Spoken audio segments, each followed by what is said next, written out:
I watched Charli XCX's Letterboxd Top 4. Charli XCX has been a pop star for years. We're coming up on 13 years since the release of her debut album. And she had a handful of big hits relatively early, then maintained a songwriting career and a niche but passionate fan base as she experimented with art pop and hyperpop, made some mind-blowing stuff, but then finally, she skyrocketed to mainstream success with the release of her album Brat in 2024. But one thing that has become clear about Charli XCX is she is a certified cinephile, which out of all the types of files one could be, that's one of the better ones. In December of 2024, her Letterboxd account was discovered, so we got a full peek into her movie watching habits. Which, first of all, she watches a ton of movies. Like, I don't understand. I don't do nearly half as much as she probably does in a year. Sometimes she watches like almost double the amount of movies I do. But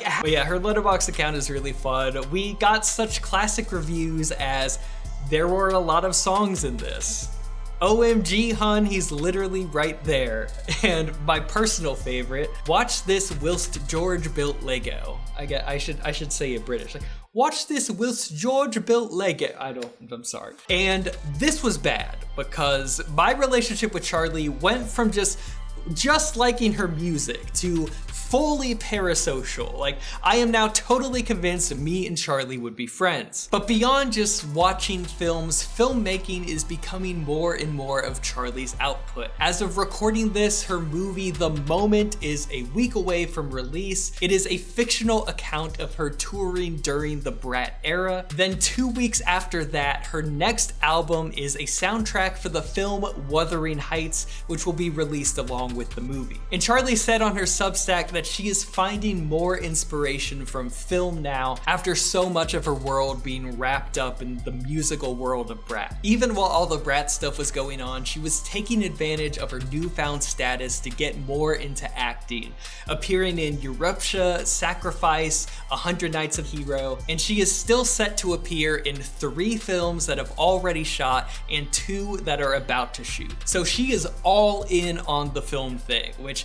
has me really interested to watch her Letterboxd Top 4 and see what she considers to be her favorite films. Now, these have changed around a little since her Letterboxd was originally discovered, but as of recording, her Letterboxd Top 4 are The Addiction, Celine and Julie Go Boating, Maps to the Stars, and Phantom Thread. Now, this is not me reviewing or ranking these films. I am not a film critic, I am a filmmaker.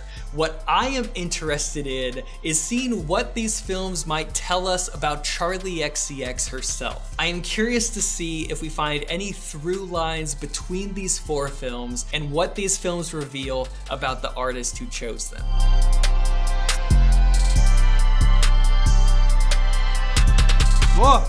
I'm a vampire.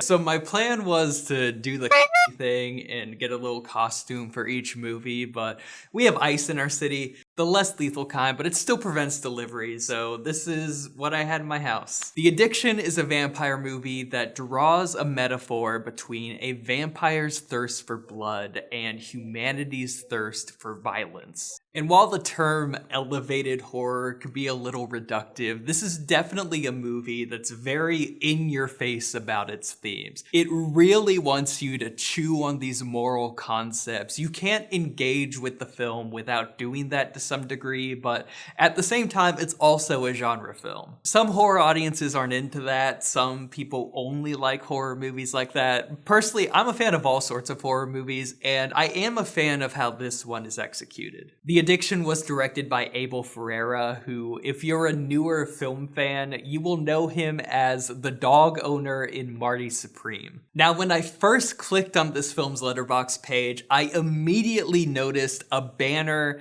of a girl that looks a lot like Charli XCX. Actually, Charli has the same photo as her banner on her Letterboxd page because she's a paid member. So I'm already really interested in how Charli is connected to this film. We open the film with images of real world atrocities, just dead, naked bodies in the aftermath of a war. And the main character asks, how could this be possible? And spoiler alert, mute if you don't want to hear this, but she goes from asking how these atrocities can happen to causing some herself. Our main character is a quiet, kind of mild woman who one night is cornered in the street and bitten by a vampire. After being bitten by a vampire, she acquires this intense hunger for blood, but at first, it actually kind of seems to be good for her. It completely reinvigorates and changes her personality. She's no longer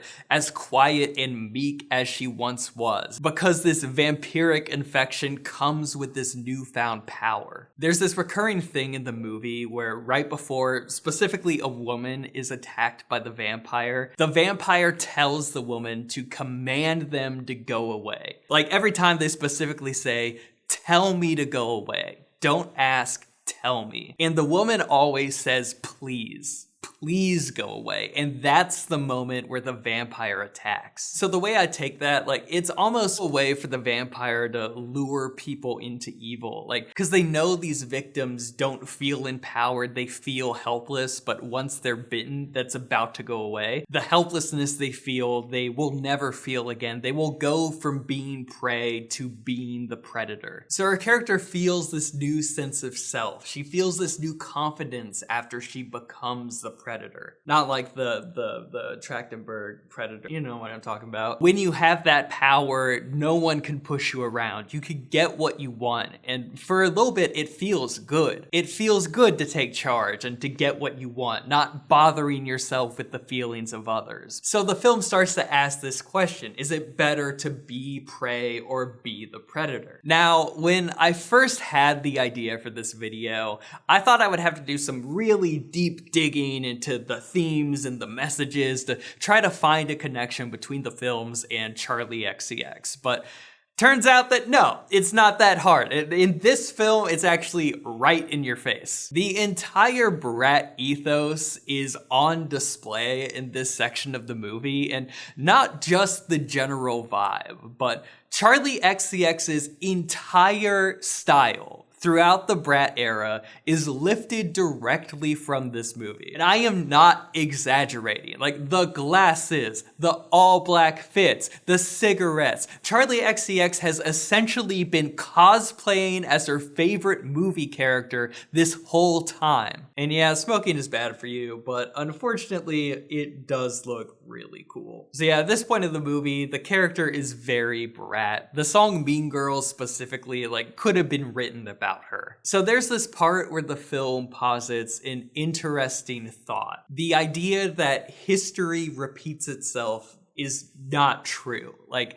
history isn't repeating itself in a cycle. It's like one consistent, ongoing entity moving forward. There's no cycle. Rather, what is happening is the constant urge for violence is part of human nature. We try to suppress it, to beat it down, but it always comes back up. The only way to stop it is to completely excommunicate it from inside of ourselves. And there's no divine, like, cycle we're doomed to repeat. As soon as it's excommunicated, it's over. But for a good bit of the film, the character shows no intention of getting rid of it. She accepts the addiction for blood and indulges in it. But soon it stops becoming fun. Eventually her victims go from the professor that's trying to sleep with her, or the guy that catcalls her on the street, to her friends, innocent bystanders, even people that are trying to help her. She's no longer hurting people that you could argue deserve it. She's now just hurting whoever. And maybe this is where we could, like, psychoanalyze a little deeper, because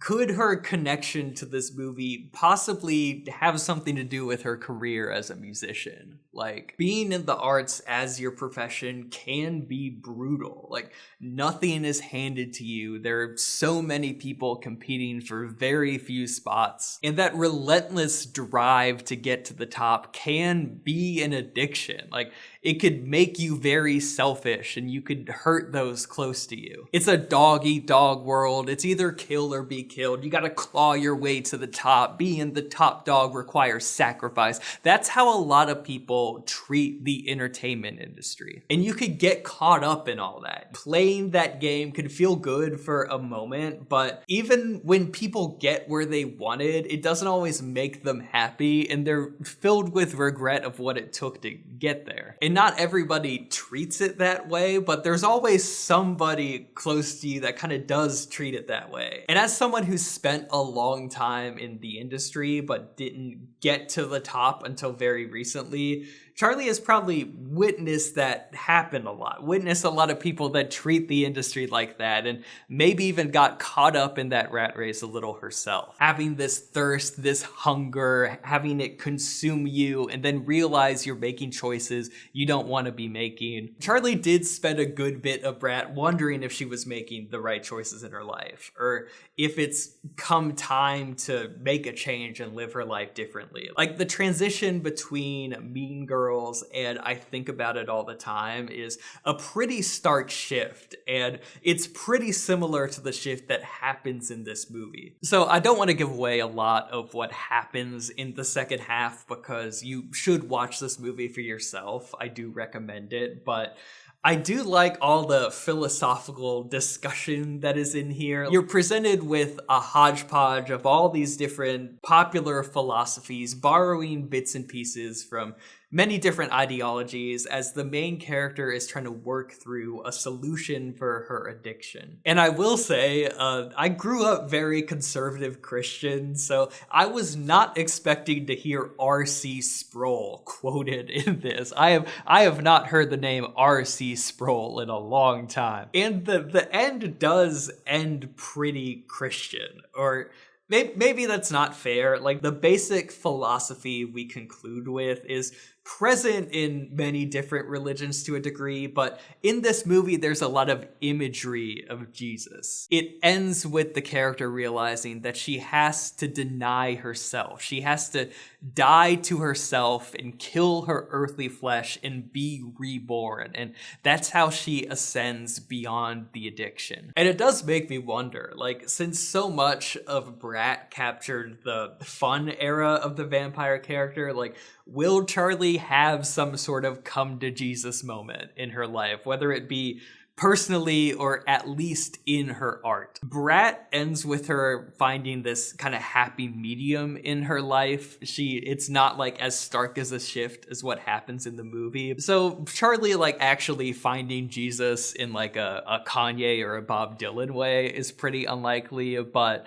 the Wuthering Heights soundtrack, what we've heard so far, sounds a lot darker. So I think sonically, I kind of do see some influence in this film. That I Think We're Gonna Die in This House song, I could see that fitting in the second half of this movie. Which also, another fun thing about The Addiction is it was produced by Russell Simmons. That's the co-founder of Def Jam Records, Russell Simmons. When you look at the concept of this film, the main characters, the director, the subject matter, this doesn't seem like the most obvious pairing, but when you watch the movie, there's actually a lot of rap music in this, and nothing about this film screams hip-hop, but it does take place in New York. So every time the characters leave a building and are walking in the city, you hear all this great music from like Onyx or Cypress Hill. So it's just this extra thing that makes the movie so much more fun. So I really like this movie, and overall, I will say the movie is kind of like the main character in that it's almost like a little self-important, like a little Like, it's not smart, but it definitely like really wants to appear smart. But I don't think that's a detractor. I think that's actually kind of what makes the movie cool. Like, this movie is like a freshman philosophy major that won't shut up quoting different philosophers. It's the film student that keeps bringing up foreign films when you've only watched Pixar. This movie is the guy at the house party that picks up a guitar and plays Elliott Smith. Like, in a lot of context, these people seem pretty lame, but if you encounter them at the right moment in your life, they're actually like pretty cool. They're pretty alluring.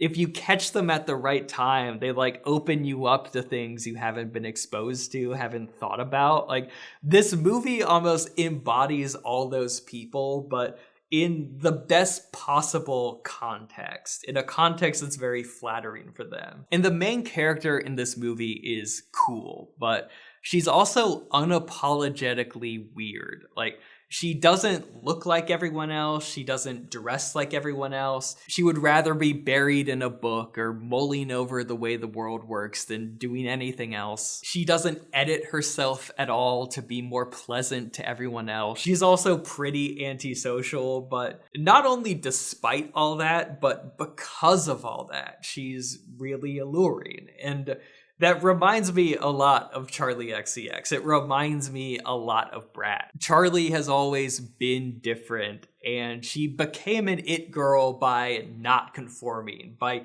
digging her heels stronger into what makes her unique. Brat overall just kind of has this ethos of embracing imperfection and letting that become a part of you, being who you are, even if it isn't necessarily for everybody else. All of that is in display with the main character of this movie. So I really understand why Charli sees herself in this character enough to make this a top 4 movie and completely lift her style, and I really see it.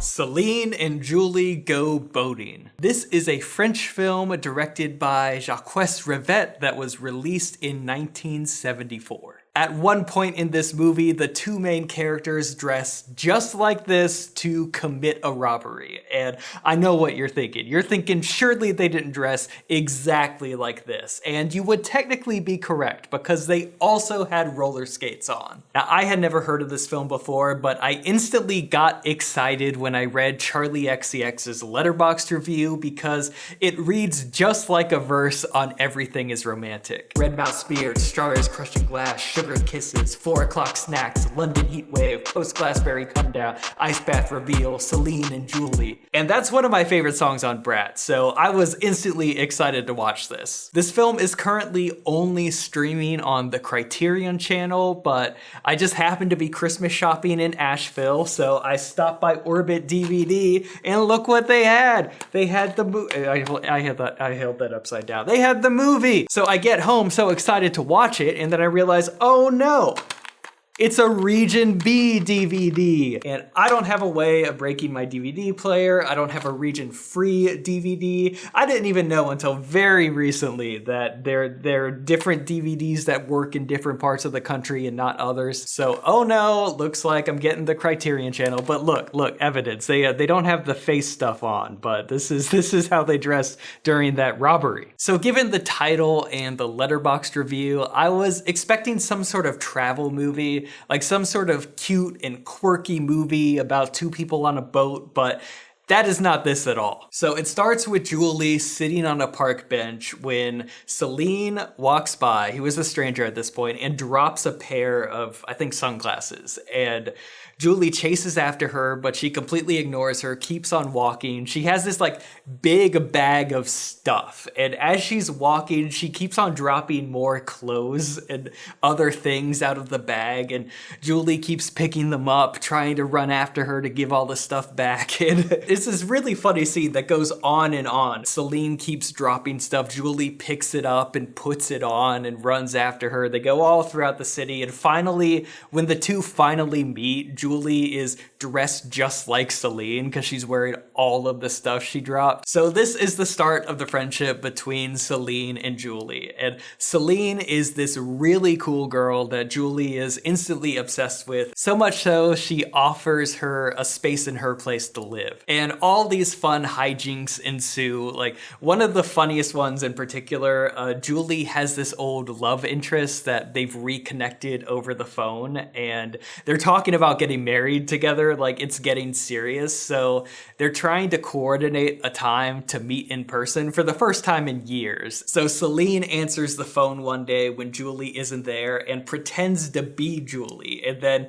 shows up to their date pretending to be Julie still. I feel like I might be mixing up Celine and Julie a lot during this, so just bear with me. So it's this hilarious scene where she's acting all in love with this guy. They're just dancing and singing in love like some sort of quaint musical, but then all of a sudden she switches and just hurls insults at this guy. Like, I think at one point she tells him to jack off in the rose bushes because he'll never have a chance with her. Just completely sabotages the date. It's very funny. So there is this connection to Charli where Celine really embodies kind of the Brat ethos. She's this effortlessly cool girl that is rough around the edges but fully herself. But also she really embodies the type of person that you just obsess over. Like, you can't look away from her. She's very captivating. You want to be her. So it's this lighthearted movie about two friends, but an hour in, it takes this really weird turn. And this movie's 3 hours long, so like a third of the movie, like everything switches. So Julie has this job or something in this house, and one day she walks out and she has no memory of what happened while she was in there. She comes out completely dazed and freaked out, and we don't know what's going on. She looks like she's experienced some sort of PTSD or something, and we don't know what it is. The movie continues for like another half hour, similar to the stuff we've already seen, but then she goes to the house again, then comes out with no memory of what happened. She's like in the car, just dazed and spaced out, but she finds this hard candy in her pocket and she puts it in her mouth. And instantly when she eats it, we get this scene from inside the house where Julie's dressed up as a maid or something, and there's this completely new cast of characters interacting, having conversations with each other, doing all these things, and she's just off to the side. There's this man in the house, this little girl, and a few women, and it looks like he's having an affair or something, but also like something darker is happening. And then we just kind of go back to the movie as normal, and I'm not gonna lie, at this point, I was pretty confused. Like, I'm not getting this movie at all. I don't know what I'm supposed to be following or thinking. I paused the movie to like get a drink, and while I'm up, I look back at the DVD cover, and I just happened to read the back. It describes the movie as just a fun romp between friends, but soon, thanks to a magical suite, they find themselves spectators, then participants in a Henry James-inspired film within a film.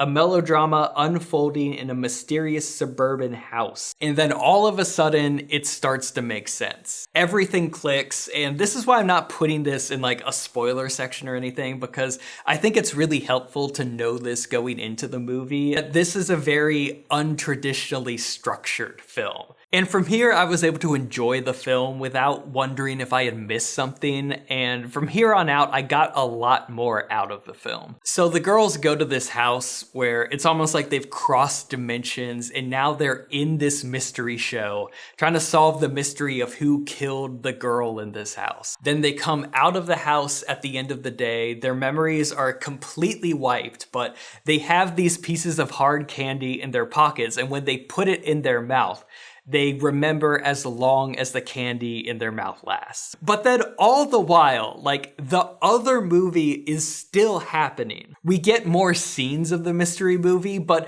the previous movie still persists throughout this. Like, we'll get scenes of their normal life, their normal friendship hijinks, but then we'll come back at the end of the day. They eat the candy and they remember the mystery stuff. They get a few more scenes and they try to piece together with the new clues what's happening. By about the third hour, the mystery is more so taking over, and we're getting these long extended scenes of the mystery movie. We're watching them play out, but then we'll repeatedly cut to Celine and Julie just sitting back watching the movie like with us and reacting to it. So yeah, it's a lot of layers, but it's fun. And some of the other hijinks that happen with just them being friends is there's a great scene that mirrors the date scene where Celine is taking Julie's place at her magician job, which, by the way, at the beginning of the movie, Julie has to put down on a form what her job is, and she puts magician.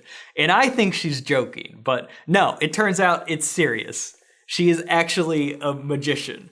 But as we see how the mystery ends, Celine and Julie also realize they have a lot more agency in the movie world, and so they're now like constantly moving throughout scenes, switching places. Like, there will be very dramatic stuff happening, and they're just kind of lurking in the background, just kind of like standing there all smiling while someone's giving this like really dramatic performance. And then there's this image near the end of the film that's really striking. It's surreal and like almost haunting, and I won't give it away because you should watch the movie for yourself, but when that shot happens, that's when you really realize just like how much sauce this movie has. And it also happens when Celine and Julie finally go boating. Like, that's what the movie is called, and they don't get on a boat until probably like 2 hours and 45 minutes into the movie. I saw somewhere the original title was supposed to be Phantom Ladies Over Paris, and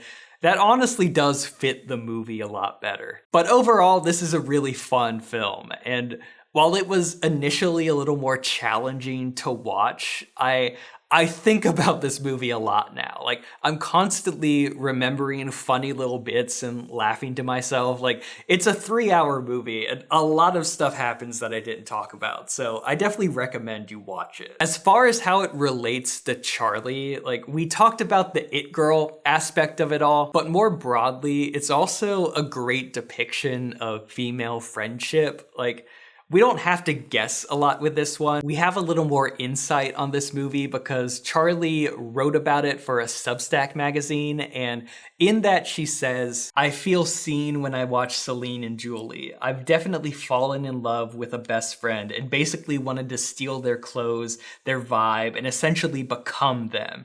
And I actually feel like that's such a key part of girlhood that is kind of underexplored." And while I obviously don't have any personal experience with this, I do have 3 sisters, so I've definitely witnessed this type of friendship secondhand. I love that Celine and Julie were best friends IRL and moved in together while shooting this movie.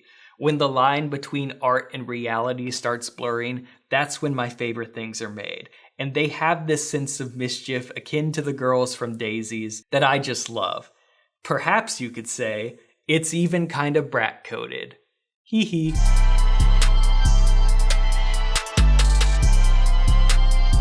No, I am not a cop. I am a spoiled child actor. And this is Maps to the Stars, directed by David Cronenberg. This movie follows various characters in the film industry as their lives intersect in a dark comedic satire of Hollywood. And this type of thing has been done again and again. Hollywood loves making movies about itself, but out of all the satirical takedowns of Hollywood I've seen, this one definitely has the most venom to it. I do think it makes a difference that Cronenberg Cronenberg is a Canadian, and this movie was made by a Canadian production company. There is definitely less attachment to Hollywood than a lot of other movies have. So let's go through our characters, because we start with this young girl who comes to Hollywood.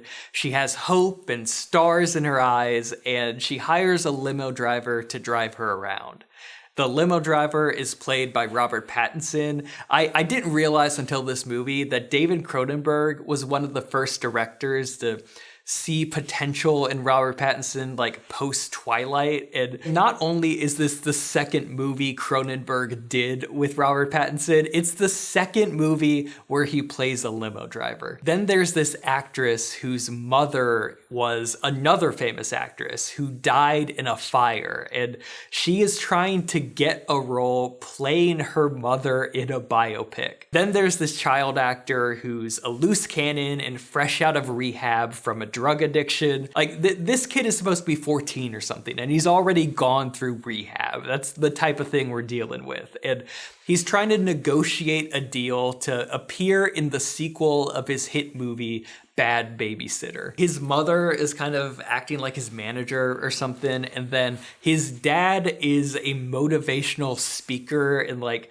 spiritual healer type of guy who he helps people release trauma through massage. And Julianne Moore's actress character is one of his clients. So we're watching her like scream and cry about her dead mother while he's massaging her. And by massage, what I mean is he has her in her underwear and he needs to like conveniently touch around her ass a lot. Like that's the kind of guy we're dealing with. And Cronenberg is known most for his body horror. And I knew going into this that this wasn't a horror movie, but immediately the girl coming to Hollywood has all of these burn scars on her face. So that Cronenberg body horror sauce is still in here to a degree. A lot of movies criticizing the film industry still show an inherent love for cinema and art, like even if it's tarnished by a cruel industry, but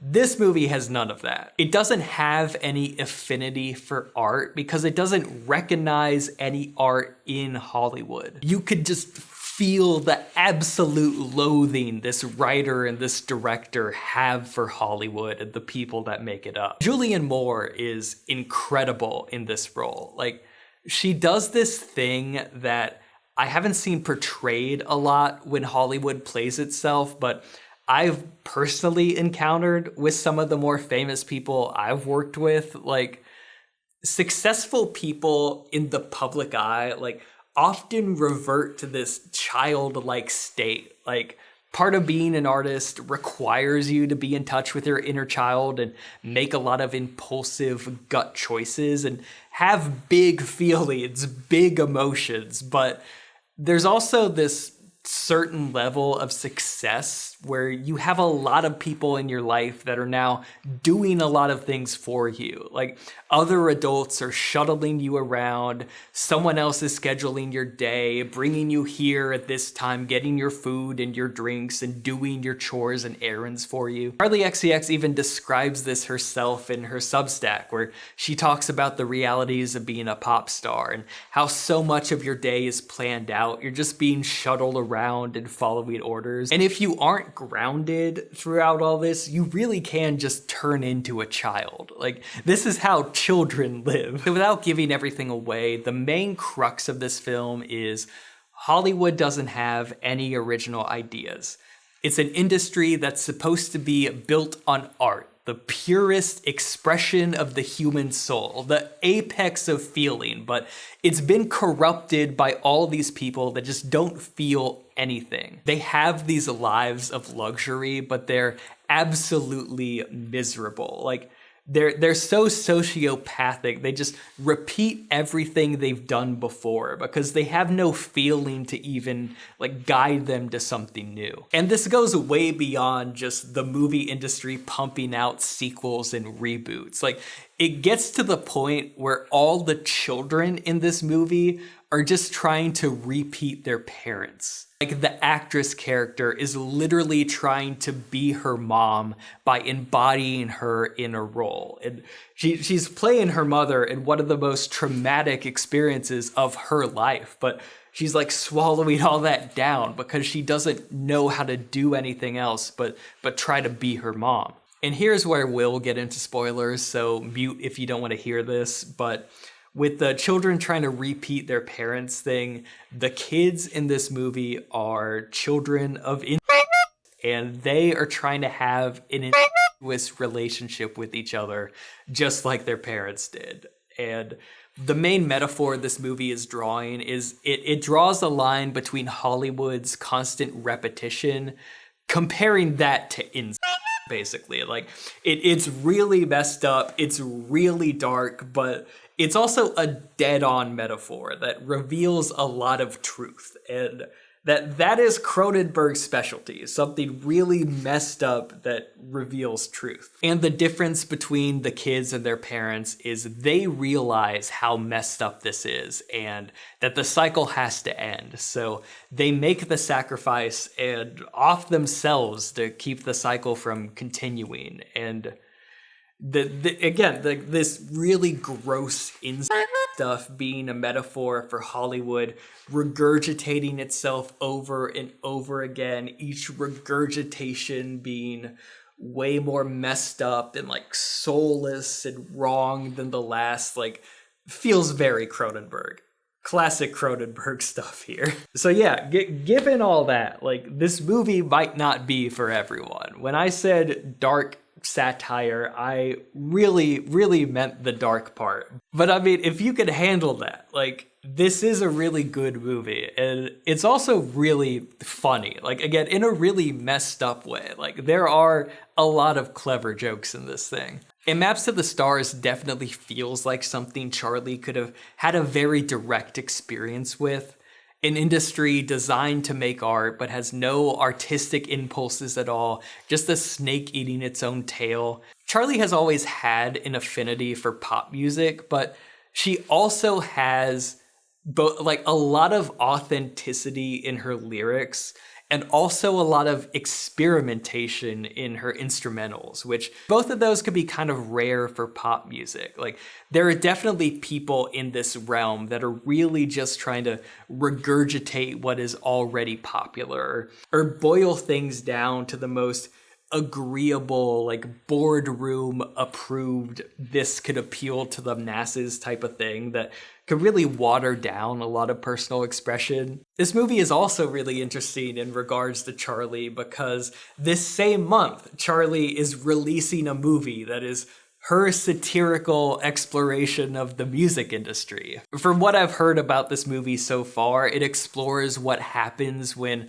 a work of art goes from being just yours to a global phenomenon. Like, once something gets big, it kind of goes out of the artist's hands. Now it belongs to the world, it's subject to their interpretations, and we quickly saw Brat become very commercial. Like, influencers and brands and presidential campaigns all tried to be a part of it, and all that can kind of bastardize the art and take away from its original intent. So I'm sure the moment will, in a lot of ways, be Charli's own version of what Cronenberg is doing here. But also, beyond the obvious, there's this quote Charli has been saying a lot from John Cale of the Velvet Underground, where he says art should be brutal and elegant. And this film really seems to carry that. Cronenberg definitely has a sense of beauty as a director, but his movies are obsessed with brutality. They are obsessed with the gross darkness that exists everywhere around us, just under the surface. This movie is the equivalent of walking in a beautiful garden and then picking up a rock and finding all of these worms and maggots underneath it. It's not for the faint of heart, but it feels very truthful. And if you have a messed up sense of humor, it is pretty funny.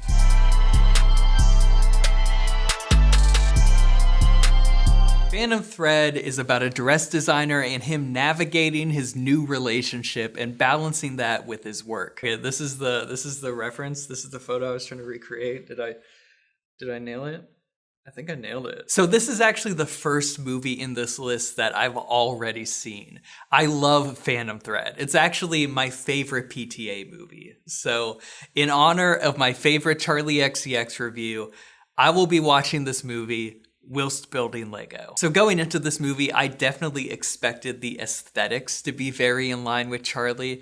It's about a dress designer with a very highly sought after eye for beauty. But I forgot how much Phantom Thread is about being a creative person and being in love with a creative person. It's one of those movies where the director makes a film about some sort of creative professional, and it's very obviously a metaphor for their film career. The main character is very particular. He needs everything to be a certain way, and he gets very irritable if things are not his way. And I will say this is a thing. Like, I don't think I'm a dick the same way this guy is, but I do have a similar thing with routine. Like, I'm always trying to craft the perfect routine. I'm trying to structure my whole life around the creative work and figuring out how I can most efficiently do the stuff I want to do on top of all the things I have to do. I try to structure a whole life around creative work, basically, where I could eliminate as many barriers as possible to entry and slide straight into flow state whenever it's time to work. Like,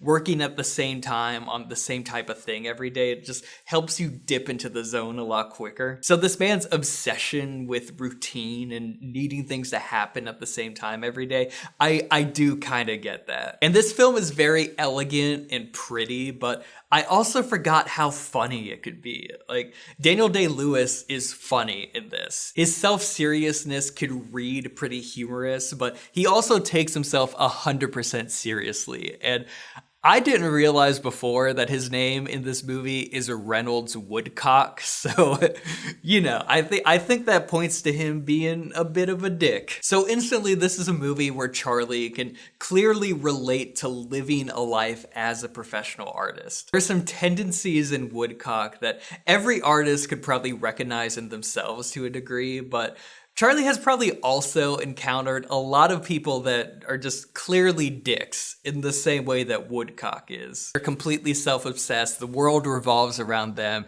They employ an entire posse of people to support their every whim. A new thing that stood out for me this time around was Woodcock's need for a wealthy benefactor, and how he had one he didn't particularly like, and she didn't have as much respect for his work as he liked, but at the same time, he needed her. And that's another reality of being a professional artist, is the arts are so expensive and don't always make that much money. So a lot of it relies on rich people funding your work. Like, either that or your work being purchased by people you might not particularly like. Like, you have no control over who consumes your work or what they take from it or the lack of what they take from it. But this film is also about loving an artist. Alma falls in love with Woodcock, but she feels cast aside, like work is his true love. He likes her, but he doesn't need her in the same way that she needs him. She needs him to need her as much as he needs dresses. Alma tries to assert herself in his life whenever she feels cast aside. And when she interrupts his routine, you can see he's trying really hard to be nice. Like, it's a great performance because you could tell he has feelings for her and he's trying to be nice, but internally he's just flipping out. And it goes hand in hand with the routine thing, but another aspect of being an artist is it requires you to be very protective of your time. But also partners need your time too. Like, most things in your life you could afford to prioritize under art, but you have to prioritize and put time into a relationship for it to work. So the main crux of the movie is Alma fighting for power and forcing herself to be a priority in Woodcock's life. And going back to Charli XCX, I could definitely see why this would be one of her favorite movies. Not only does she relate to being a creative professional, but she also got married this past year. So I'm sure there's a good bit in this film that she could relate to, even though her marriage is interesting because she is married to another artist. So I'm sure there are things about that that are both easier and harder. I definitely don't know anything about their relationship or anything, but I could definitely see why this movie about balancing love and relationships with creativity and work would be one of her favorite movies, particularly around the time that she's getting married. And Daniel Day-Lewis really is just one of the best. Like, not only is this my favorite PTA movie, it's my favorite Daniel Day-Lewis performance just because of how subtle and subdued it is. Like, he just doesn't have to do that much. He's just fully in the scene. He doesn't have to have a big explosive moment for you to feel the gravity of his performance. He's not doing too much. He just is. I also love the performances of the two leading women and their subtle power play as they're both battling for Woodcock. Especially that scene where they're both responding to the doctor, like almost racing to see who could respond first and seem like they're in charge. It's so funny. This movie's just got so much sauce. It looks beautiful. Like, some of the cool things about the movie without getting to spoilers is him sewing secret messages in the dresses is such a cool touch. Wonder if there's a secret message in this thing. I don't know. Woodcock asks Alma to marry him, and that whole moment plays out in this wide shot where they're both side profile, just slowly pushing in. And then you cut to them getting married, and it's a similar side profile, but we're starting like where the last shot ended. They're both like at the same distance from the camera, and you push it even tighter, almost like the shots could, like the movements continuing. It's PTA's got the sauce. I also forgot how beautiful that New Year's Eve ball scene is. And I say that as someone, I saw someone post a frame of that on New Year's Eve. And even though I saw that, I still forgot how beautiful the rest of the scene is. Woodcock has this moment at the end where the styles are changing and less people are coming to him for dresses because they want chic. And, and his performance is so funny because he like completely seriously is like, chic. Whoever invented that should be spanked in public. It hurt my feelings. So good, so good. And that's a real fear for a lot of artists because you can have a moment of success, but nothing is cool for forever. And eventually some other trend will come along and you could be left behind. And from some of the early talk I've seen about the moment, that seems to be partially what it's about. Like, people trying to continue Brat long after, like, there's no gas left in the tank. Like, how much longer do you try to play that out? Or maybe even, like, how much longer do you have in the spotlight? Like, you're cool now, but maintaining that is a whole other thing. The score in this is beautiful. It reminds me of One Battle After Another. Like, they're both piano scores, so it feels like there's that through line, but this one's just a lot more reined in. What it reminds me of is, have you ever seen, like, people do a science experiment? It was like, okay, here's a normal ant. And here's an ant that we fed meth. And like the normal ant is just walking in straight lines and the meth ant is like all over the place. Like, this Phantom Thread is the regular score and One Battle After Another is the Phantom Thread score on meth. Without spoiling it, there is a part in this film that reminds me of this Letterboxd review. And again, like, the aesthetics of this are so dramatic. I forgot how funny this movie really is. The visuals of the food being cooked, the sound too, like, it's so beautiful. And I can't stress enough, like, how much the sound of the food being cooked is so perfectly mixed. And then of course the ending, spoilers, but Alma has been putting poisonous mushrooms in Woodcock's food so that he will get sick and she can take care of him, because that's the moment where he needs her more than his work. He fully needs her when he's sick. So one day she feels disconnected. She makes an omelet with mushrooms. It's a beautiful scene. She demands his attention, makes him eat the omelet,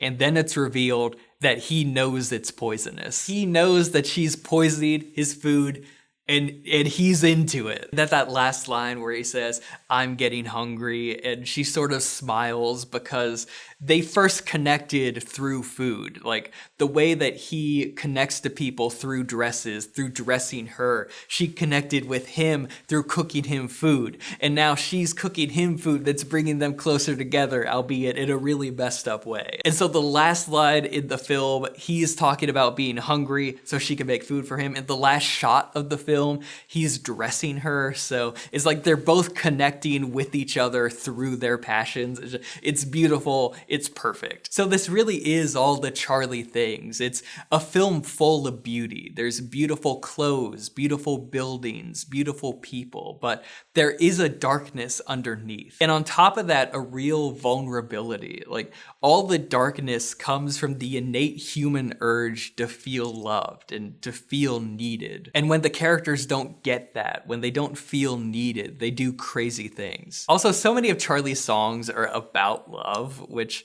isn't abnormal for a pop artist, but particularly in the How I'm Feeling Now songs, you definitely get like love songs with some desperation behind them. You know, Party for You is really popular right now. It's about somebody that's going through the trouble of throwing this whole party and just sitting there desperately hoping that one person will show up. I'm sure somebody has done like a Party for You edit with the footage from the New Year's Eve scene in this. And if they haven't, like, get on that. That's a million views just waiting for you. Claws is my personal favorite from that album. It's just about the sugar rush of liking someone new. Like, I'm sure a lot of Charli's songs could be paired with moments in this movie. So overall, Phantom Thread explores all these different angles of love. Of being in love with creativity, being in love with a person, the dedication it takes to love someone, and how love might go hand in hand with needing to feel needed, balancing all the different things in your life that you might be in love with, how we connect with other people through the things we love. It's a beautiful movie that you should definitely watch.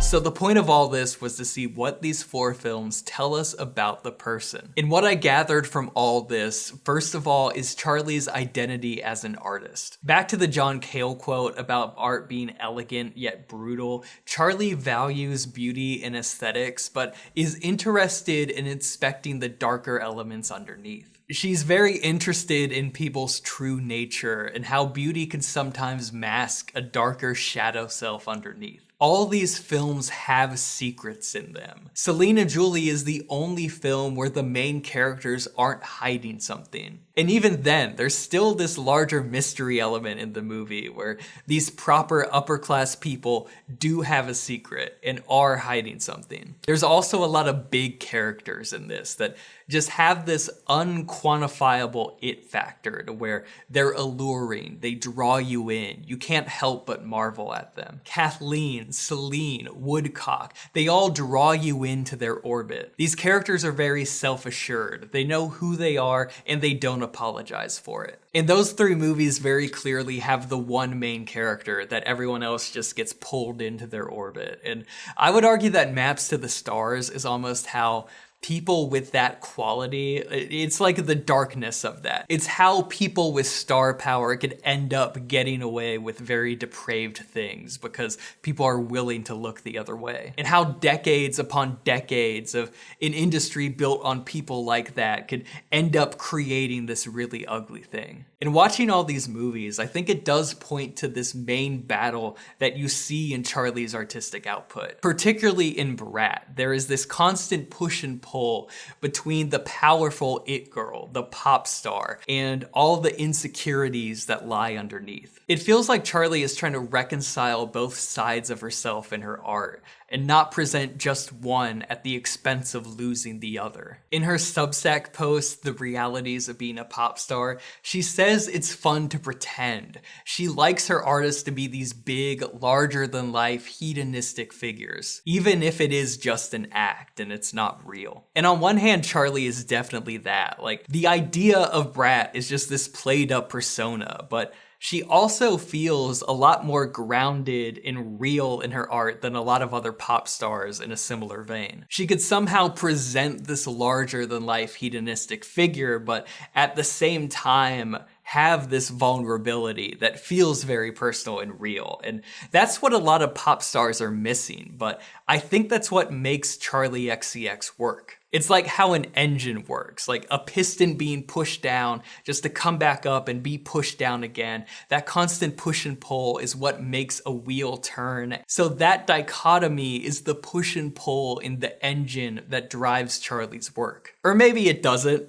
I don't know. I mean, I'm not under the impression that I know anything about her personally, but I do feel like I know her a little more through watching these 4 films, and I still feel like we could talk about movies together. So yeah, it was really fun watching all of these movies, and I was not expecting like just how much each one of these movies seems to resemble her music, like seems to influence her art. All of these big, larger than life characters that we get to have fun with, but also like take a peek under the hood and kind of inspect a little the people underneath the persona. All of these films are so beautiful and so stylistically confident and specific. I really do feel like if you like Charli's music, you will probably like these films too. So that's Charli XCX's Letterboxd Top 4. Thank you so much for watching. If you know of anyone else that has a public Letterboxd profile with a top 4 that I should watch, please let me know.